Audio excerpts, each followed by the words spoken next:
Hail comic book fans, today we are talking about Isom issue 2 by Rippaverse Comics. If you like this video, like, share, and subscribe for more. Now, this story picks up nearly right after the events of the first story. Isom is trying to find Jasmine. He is trying to find what is going on with her, right? Because that's why he was called back into action and why he is back being Isom and he is out of retirement.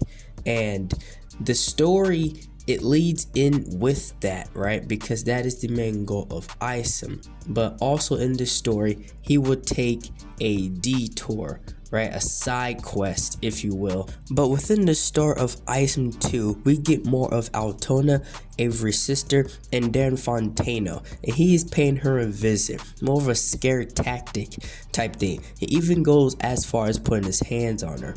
And this is just showing us how far he'll actually go and how dangerous he actually is. But he is mistaken, right? Because he's messing with projections, and this is a company, a high-tech company, and obviously a company that is big enough to have their own security and small military force, it seems.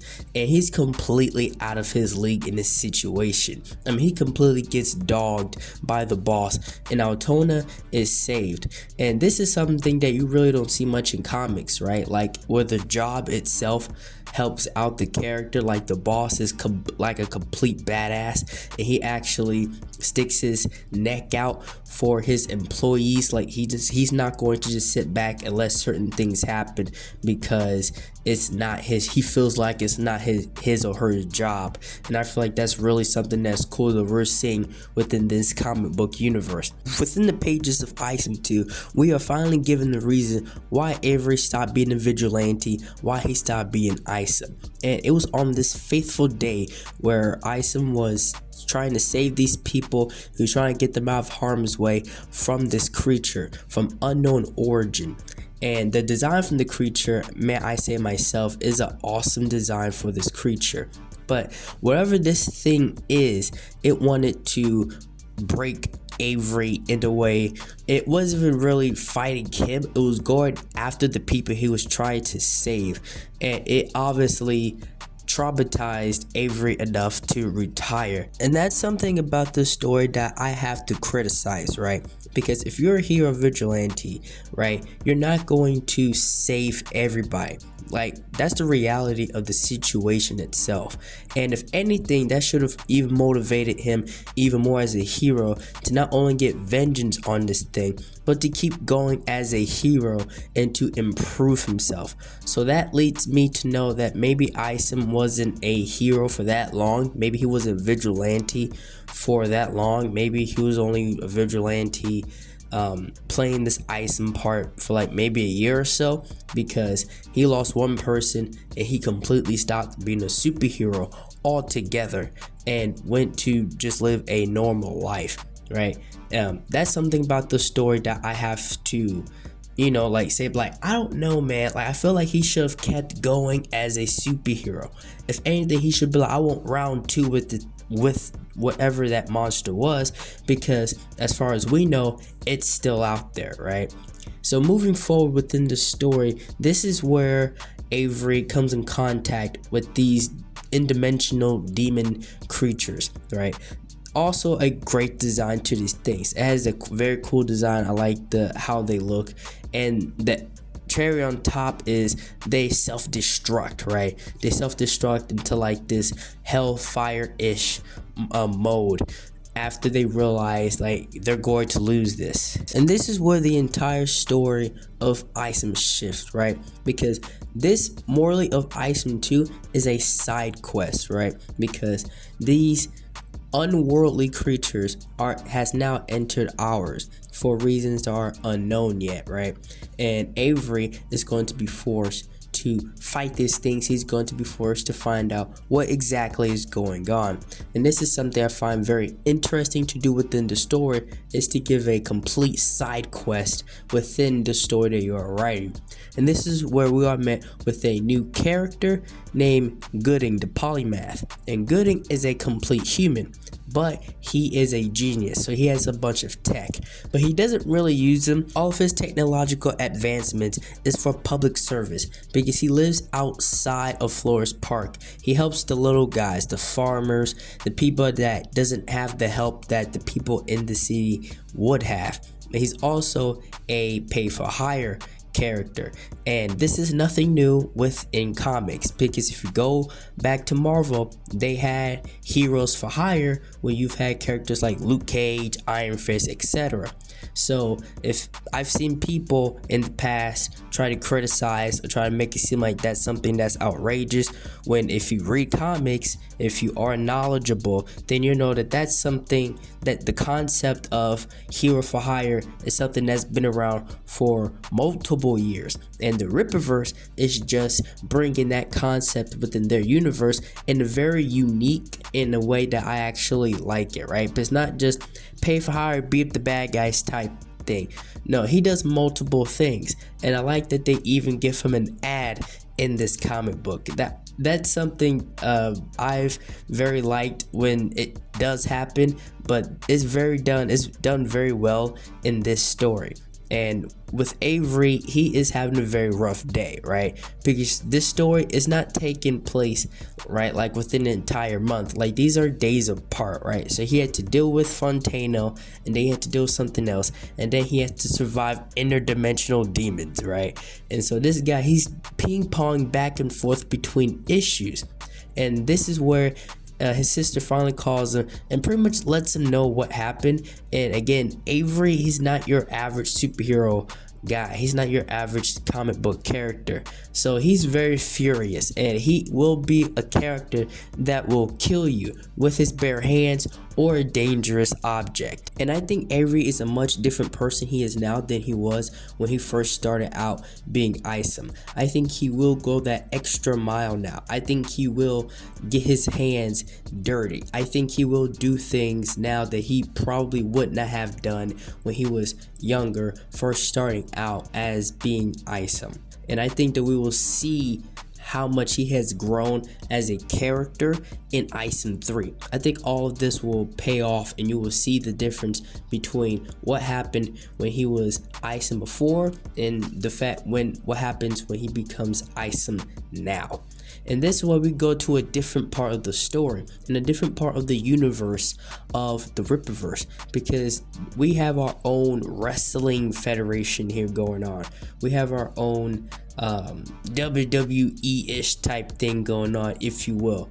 And from what I've heard from the past in the Rippaverse is that this will be a continuing thing. We will see more of this within the Rippaverse, which is very exciting and very interesting. And another thing I wonder is this going to be strictly humans within this wrestling themed aspect of the universe, or are they going to introduce superpower beings in this wrestling federation?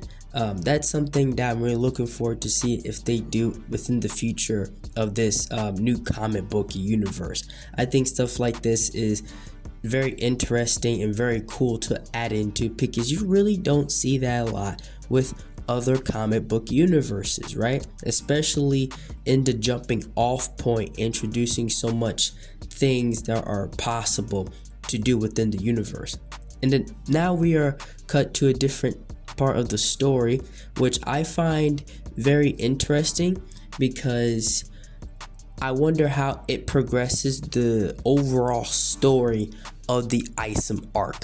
And we are met here with what is obviously Yara, the character that we met in Isom 1, where she was fighting the Alpha Core in the street and ended up dropping Avery into a car. It turns out that when she's not being a reckless badass, she is a businesswoman.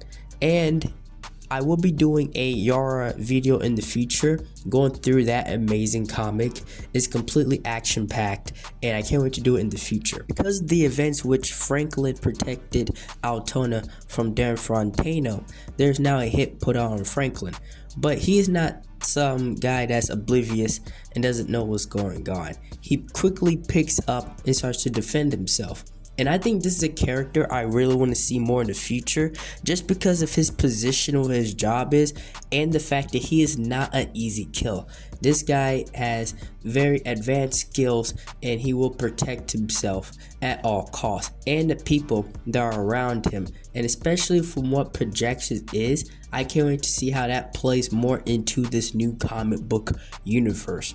Because usually in a comic book universe, if you have a big technological or bio company, it is a bad guy, which is usually the head of it, like Oscorp or LexCorp. And one of the things that Rippaverse does well within Isom 2 is open up the universe very slowly. It doesn't lore dump you in the face between issues 1 and 2, but you get a greater idea of the world that we are entering into, and we get that with this character Gooding. He's so interesting as a character because he pretty much does it all, right?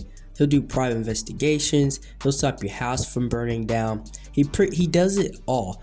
And within other comic book universes, other characters don't do that, right? But Gooding does, but he does it for a price, which for me personally is fair, right? For like pretty much everything that the guy does and how he helps Avery here.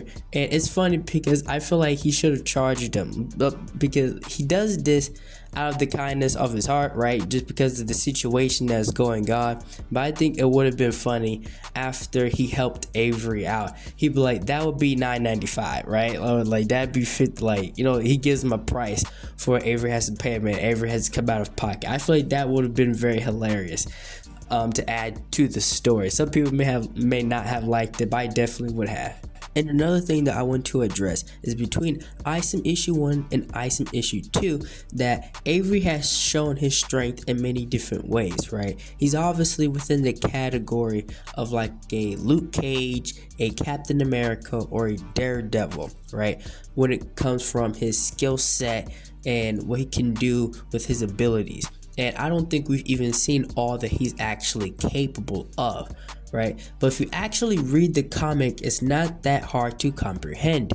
And I've seen people try to make the conversation harder than it has to be. And it's like, if you're a comic book fan, you can pretty much summon the spots that isn't obviously written out for you, right? Because manga doesn't do that, right? And within stories like these with Isom, it's also not written out for you. If you're a comic book reader, if you're not new to this, then you will automatically understand. And even if you are new to comics and you read Isom, it's something that you should easily be able to pick up of what he can do with his powers, what he can do with his abilities. Now, as we go further within this story, this part of the story I really loved in Isom issue 2, right? Because he's going to find this woman named Sydney Bloodruth, and I think we really need to pay attention to how strong Isom is. But he's able to fight off both the dragons and the other creatures that are around and to be completely unscathed. But then he runs into Bloodruth herself, and she looks amazing, especially with both the wolves and the dragons, because her power is more of a blood bending type thing, but she also can control and speak to creatures from otherworldly dimensions. And it's something I really like. The universe opened up so much within this part of the story, but it opened up in a way through this character Bloodruth, which made her my favorite character out of the universe right now, next to Norfolka's Valadan. Now, within this venture that they're about to go on, because he needs her help and she knows where to go, and he's just hanging on for dear life on this dragon. Like, this is something I did not see happening within only the second issue of the story of this entire new comic book universe, but they made it work and they made it happen. And this is where the part of the story where they go into this cave and they find this massive nest. And again, Isom's power and strength is shown here because he's able to easily knock back these creatures with his bare hands. And again, if you asking how strong is he or how strong is Isom, read the book, watch what he is actually doing and able to do to these creatures. And Sydney Bloodruth is a completely different beast within herself, because I feel like she is possibly one of the most powerful characters shown in the universe right now, and she shows that by completely destroying these creatures. And between Bloodruth and Isom, they're just running through these guys, right? These are interdimensional demons, and they don't stand a chance up against Isom and Bloodruth. And this is an awesome dynamic duo that I did not see coming. The universe of the possibilities opened up, and Isom has shown to be not just a street level power character, but also like an interdimensional power character, because he can hold his own up against these things. So can Bloodruth, and I can't wait to see more of her when her own book comes out, because the campaign is open right now and I already got my issue locked and loaded, and I can't wait to talk about that as well. Because with this part of the story, Bloodruth is really given a chance to shine, right? We are given insight on what her abilities can do and how much of an impact that she has on the universe just within these few pages she is given alongside with Isom. And another thing that's shown with this, like I've said before, is how strong Isom actually is and what he's also capable of. And this is a very epic part of the story, and this is a complete turn from what we've seen in Isom issue 1 and what we probably would have expected in Isom issue 2. And one thing I have to say is that the action in Isom issue 2, specifically within this last part of the story, is done very well. Each page, each scene, each panel is showing something epic happening, and I think Bloodruth really takes the show here, especially with what she is able to accomplish with her powers and abilities. And it just hypes me up for her own story, because I can't wait to see what else she is capable of, because she's really gone out her way here to help Isom, and Isom is doing his part by being pretty much the tank in this situation and just fending off these monsters. And it's a 1v like 100 or like hundreds, and he's easily knocking them out. So that lets me know how strong or just the level Isom is. And again, the art in this last part of the story is probably some of the best art in the book, in my opinion, because of the red, the blacks, how the characters are shown, and I think it's just done very well. And within this rescue mission, because that's pretty much what it is, Bloodruth is successful, and I like how she just has enough abilities, but she can get weakened, right? She doesn't have infinite span with her powers. She does have a time limit, or she gets tired and her powers weaken over time, right? Because it's very boring when a character is just infinite in power, right? It leaves no room for the story really to grow, in my opinion, with the character of what they can really do. So I like that with certain characters within this universe, that they have power and they may be powerful, but they can't just spam it, you know what I mean? And I feel like that's something that should be spread across more characters, right? Because that's what makes characters more interesting. Like Isom can get hurt, but as we see here, he can survive a blast, right? And be nearly unharmed whatsoever. And that was something that I feel like was important to add into the story, to show his strengths and weaknesses between book 1 and 2 of this series. And as the story pretty much ends, we get more insight on who is the main culprit of these demon things coming into our dimension, and what Isom really had to go through. And it's something that I cannot wait for to see within Isom issue 3.